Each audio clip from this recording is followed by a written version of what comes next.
Assalamualaikum Aunty Noni, apa khabar?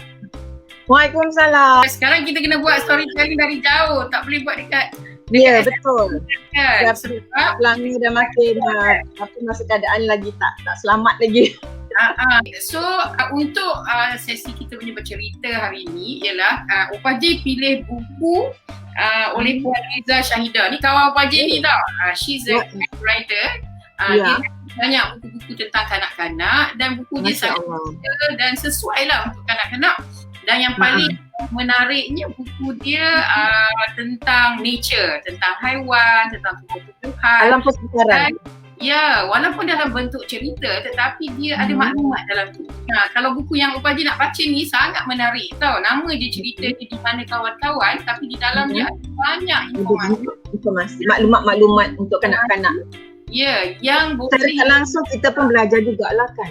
Betul. Ibu bapa dan juga pendidik dapat kongsi bersama dengan dengan anak-anak mereka lah. Mesti seronok ni. Itulah yang tadi pagi Opah J dah cerita kat Aunty Noni dan betul dia. Selalunya bila bercerita ni nak letak dekat-dekat sikit Opah. Illustrator penulis Liza Syahidah Ismail, illustrator Muhammad Nur Azmi Mokhtar dan Ida Sri Suto. Dan lukisan dia sangat menarik. Nampak? Cuba tunjuk. Wow, cantik warna dia. Kalau ada cikgu-cikgu atau ibu bapa yang berminat, bolehlah bagi tahu kat Opah J, kita boleh beli daripada Puan Liza ni. Okey, so ni kita nak mulakan cerita. Okey, Assalamualaikum semua cucu-cucu Opah kat luar sana. Kita hari ni Opah nak cerita tentang nama cerita kita ialah apa tu? Di manakah kawan-kawan? Tadi Opah J dah cakap nama penulis cerita ni ialah Puan Liza Syahidah. Kemudian dia ada pelukis dia. Biasanya bila kita membaca buku cerita kepada kanak-kanak, kita kena pastikan kanak tahu bahawa buku cerita ni ada penulis dia. Bukan siapa-siapa pun boleh tulis, kan? Kemudian dia ada pelukis dia juga, orang yang lukis sebab ada gambar buku kita kan. Kalau buku orang dewasa kadang-kadang tidak ada gambar, tapi buku ni ada gambar, ada lukisan dia. Jadi ada pelukis dia.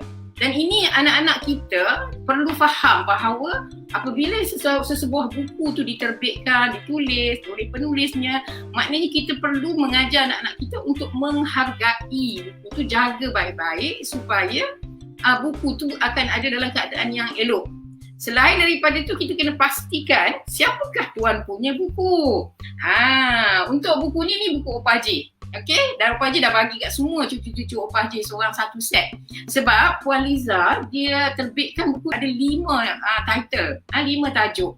Jadi Opah J pilih hari ni salah satu daripada tajuk tu ialah Di Manakah Kawan-Kawan. Jadi dah tahu dah kan siapa penulis dia. Ni kalau Opah tanya siapa penulis buku ni, kita kena tahu. Jadi kita kena tahu bahawa setiap buku ada orang yang tulis. Okey, jom ikut Opah J, kita nak baca buku ni. Ingat tulis nama, siapa punya. Jadi kalau hilang orang jumpa, orang cari. Kan? Boleh bagi balik. Cerita ni adalah tentang seorang adik kita, cucu, one of Opah J punya cucu perempuan, iaitu Emma. Satu hari, Mama Emma bawa dia pergi ke zoo. Bila dia sampai ke zoo, apa yang dia nampak? Wow, dia kata, wah, banyaknya haiwan di zoo ni. Ada macam-macam. Cuba semua tengok. Apa nama haiwan? Siapa boleh tahu? Boleh tulis dekat bawah tu. Siapa yang tengok, cuba tulis nama-nama haiwan yang nampak dalam buku ni. Ada gajah, ada kunyit, ada buka, ada flamingo, ada kolam ikan, ada penyu. Wah, banyak betul. Ada tapir, ada burung enggang dan sebagainya. Harimau pun ada. Emma nak pergi jalan dalam zoo, nak tengok, nak jumpa dengan semua haiwan-haiwan yang ada dalam zoo. Okey, so apakah yang kamu fikirkan, kawanku? Masa Emma jalan-jalan, dia jumpa dengan sang badak sumbu ataupun rhino kan.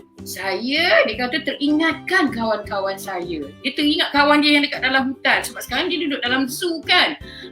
Dia teringat, dia kata mereka semua bebas boleh jalan pergi bergerak sana sini ke hutan. Tapi saya kena duduk dalam zoo. Dia kata, saya rindu mereka. Oh, dia rindu kawan-kawan dia. Jadi, Badak Sumbu kata, ikut saya. Saya nak kenalkan dengan kawan-kawan saya di dalam zoo ni. Jadi Emma ikutlah si Badak Sumbu. Okey. Tada, banyaknya haiwan. Kemudian Badak Sumbu kata, ini ialah harimau Malaya. Wow, kita kat Malaysia ni ada harimau, namanya nama negara kita. Dulu dia panggil Malaya, sekarang dia panggil Malaysia. Kenapa dipanggil harimau Malaya ya? Harimau Malaya juga dikenali sebagai harimau belang.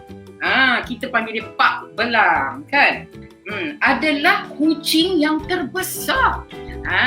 Dia macam kucing kan harimau. Jadi kalau kita kat rumah kita beli kucing tapi kecil je. Tapi harimau ni adalah kucing yang terbesar. Harimau Malaya hanya terdapat di semenanjung Malaysia. Wow, kalau harimau Malaya ni hanya ada di semenanjung, maknanya kita kena jaga betul-betul lah. Kita tak boleh pergi buru dia, tembak ambil dia punya kulit ke, ambil bulu ke, ambil badan dia, semua tak boleh ya. Kita kena jaga sebab ada dekat Malaysia saja kan. Jadi setiap manusia, kita manusia mempunyai cap jari yang unik. Memang kan dekat kita punya kad pengenalan tu bila kita thumbprints kita punya cap jari tu tak sama. Cap jari Opa J dengan Oma Noni tak sama. Jadi harimau Malaya pun macam tu. Dia mempunyai belang yang sangat unik. Kemudian jalan-jalan lagi jumpa dengan siapa? Ini ialah tapir Malaya. Oi, Malaya ni ada macam-macam haiwan kan? Tapir Malaya merupakan spesies prasejarah yang masih hidup. Wow, maknanya tapir ni keturunan dia daripada zaman dinosaur lah kot, sebab daripada prasejarah lagi. Maksudnya di sini dia juga haiwan yang hampir lupus. So kita sebagai manusia kena jaga haiwan ni. Jangan bunuh-bunuh ya, kena bagi jaga dia, kena bagi makan dan sebagainya. Kemudian tapir Malaya adalah tapir yang terbesar antara 4 spesies tapir yang ada. So tengok tu, kita dekat Malaya ni ada banyak haiwan-haiwan yang sangat unik yang hanya ada di negara kita sahaja. Wow, kita rasa bangga kan? Sekarang adik-adik cucu-cucu Opah dah tahu dah kan? Ada harimau Malaya, ada tapir Malaya. Kemudian Badak Sumbu bawa lagi ke jalan. Jalan kan? Jumpa dengan seladang Malaysia. Ni seladang Malaysia. Seladang Malaysia mempunyai kulit berwarna perang gelap. Warna perang gelap. Tu seladang. Kan? Seladang Malaysia dia kata. Ia adalah mamalia kedua terbesar di Malaysia. Berat seladang jantan boleh capai sampai 1,000 gram. Agak-agak haiwan apa yang paling besar dekat Malaysia? Siapa tahu? Siapa tahu? Ya, mestilah sang gajah. Jadi seladang ni nombor 2 besar. Besar lah dia. Nampak tanduk dia. Dia ada tanduk kan? Dan berat dia boleh sampai 1,000 gram. Kemudian dia jalan lagi dan dia jumpa dengan siapa? Ini ialah beruang madu. Beruang madu. Nampak tu? Cuba tengok dekat badan dia. Dia ada bulu putih dekat dada dia kan? Beruang madu ni juga dipanggil sebagai beruang matahari. Kenapa dipanggil beruang matahari ya? Mungkin sebab dia ada muka dia macam matahari kot, atau dia suka pada matahari. Ia adalah spesies beruang terkecil di dunia. Kecil sekali di dunia Dia tidak, beruang ada banyak, ada polar bear kan yang kita tengok yang besar-besar dekat kalau dekat US tu ada beruang yang besar-besar tu macam Bigfoot tu kan. Dia ni, tapi beruang madu ni dia paling kecil dan sangat unik sebab bulu dia ada dekat dada dia ada bulu putih berbentuk U. Cuba tengok ni semua. Nampak tak? Berbentuk U kan. Kemudian tu dia jalan lagi dia jumpa dengan orang hutan. Orang hutan ni sangat famous. Satu dunia orang panggil orang hutan. Dia tak ada nama dalam bahasa lain. Kalau kita pergi ke Sabah, ada satu tempat tu nama Allah, Pak Haji lupa dah. Di mana mereka menjaga banyak orang hutan. Begitu juga ada orang hutan di mana? Di Taiping. Dekat Tasik apa tu? Dekat Tasik Merah tu kan. Bukit Merah tu ada satu pulau yang menempatkan banyak orang-orang hutan. Ini ialah orang hutan Borneo. Maknanya dia duduk di Sabah lah ni. Orang hutan Borneo merupakan satu-satunya mawas yang besar di Asia. Dia paling besar sekali dan makanannya, apa yang dia makan? Dia makan simple je, walaupun badan dia besar, dia makan buah-buahan, pucuk, daun, kulit kayu, bunga dan juga serangga. Itu yang dia makan. Okey? Kemudian jalan lagi, jumpa lagi satu spesies mawas. Tapi dia tak ada ekor lah. Nampak tak? Dia tak ada ekor. Apa nama dia? Ini ialah ungka tangan putih. Bulu dia berwarna putih. Cantik. Ungka tangan putih adalah mawas yang bersaiz kecil. Dia kecil saja. Dia tak besar macam orang hutan tu kan. Dan dia makan apa? Dia pun suka makan buah, daun, bunga dan juga serangga kan. Ni si ungka ni dia suka makan ni. Okey. Kemudian jalan-jalan lagi dalam zoo, jumpa dengan enggang atau hornbills. Nampak ni, enggang ni memang cantik. Nanti Oma Noni nak ajar nak buat enggang tau. Okey. Ini ialah enggang badak nama dia. Enggang badak mempunyai bulu mata yang sangat panjang yang dapat melindunginya daripada silauan cahaya matahari. Wow, bulu mata dia panjang kan? Okey, makanan kegemaran dia ialah buah-buahan. Enggang suka makan buah beri. Agaknya dekat Borneo ada banyak buah beri kot. Sebab itulah enggang makan. Okey. Dan ini pula seekor jenis harimau juga. Namanya harimau dahan. Kenapa dia panggil harimau dahan ya? Mungkin sebab dia suka panjat pokok dan tidur atas dahan-dahan pokok. Dia adalah dari keluarga kucing juga. Tapi kucing besar jugalah, bukan macam kucing dekat rumah kan. Okey, jadi corak unik pada bulunya menjadikan ia suka dilihat oleh haiwan yang diburunya. Nampak tak dia punya corak? Corak dia macam apa? Macam pokok-pokok punya, batang-batang pokok punya tu. Jadi haiwan-haiwan tak boleh nampak dia. Senanglah dia nak tangkap kan? Okey. Sikit lagi. Ini ialah sang gajah. Gajah badannya besar kan?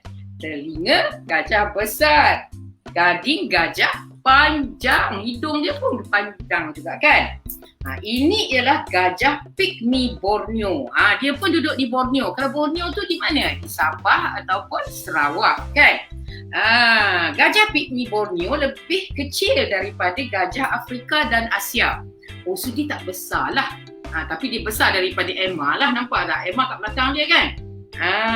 Jadi gajah pygmy Borneo merupakan haiwan herbivore yang makan daun, buah-buahan, kulit pokok dan juga akar. Kita selalu pergi zoo, kita bawa apa dekat gajah? Kita bawa tebu kan? Sebab gajah suka makan tebu. Dan ada lagi, tak habis lagi cerita kita. Satu lagi binatang ataupun haiwan. Dah habis dah. Kemudian Badak Sumbu kata, kita dah tengok dah semua binatang-binatang, haiwan-haiwan dekat zoo ni. Jadi Emma cakap dekat Badak Sumbu, terima kasih kerana sudi temankan saya. Walaupun kawan-kawan rimba kini jauh di mata, namun mereka tetap selalu di hati. Tu macam Pak Haji dengan Oma Noni lah. Tak jumpa pun tapi tetap di hati. Jadi ada puisi ni. Ada satu puisi yang dibuat oleh, yang ditulis. Ada nama puisi ni, si Emma ni. Nanti kita nak baca puisi dia. Di manakah kawan-kawan? Okey? Nanti Pak Haji baca. Kawanku yang baik hati, mungkin kita tidak akan bersua lagi. Aduh, sedihnya. Kini aku hampir rebah. Namun manusia masih tidak endah. Kita tak jagakan haiwan dalam hutan. Kesian. Apabila tiada lagi embun yang menitis di pagi nan hening. Apabila mata air terakhir telah kering. Apabila pokok terakhir telah ditebang. Apabila tiada lagi burung yang terbang. Apabila tiada lagi ikan yang berenang. Barulah insan akan terkenang. Tiada erti kekayaan dan wang jika yang diwarisinya hanyalah bumi yang gersang.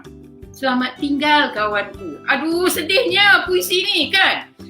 Kenapa ada puisi ni? Puisi ni ditulis sebab apa? Kita sebagai manusia kena menjaga kita punya alam sekitar. Kita tak boleh bunuh haiwan ikut suka, tak boleh buru haiwan sampai habis semua haiwan-haiwan di dalam hutan. Kesian mereka. Yang dalam zoo tu hanyalah untuk kita tengok, tapi sebenarnya mereka sepatutnya hidup di dalam hutan. Jadi kita jangan rosakkan hutan ya.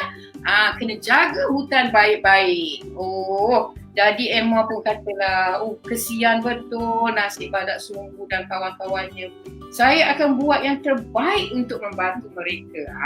Jadi kita dengan Emma, bersama-sama dengan Emma kena bantu untuk menjaga haiwan kita. Itulah cerita kita. Jadi di belakang ni dia ada sebut, lawatan Emma ke Zoo Negara sebenarnya membuka mata dan mindanya.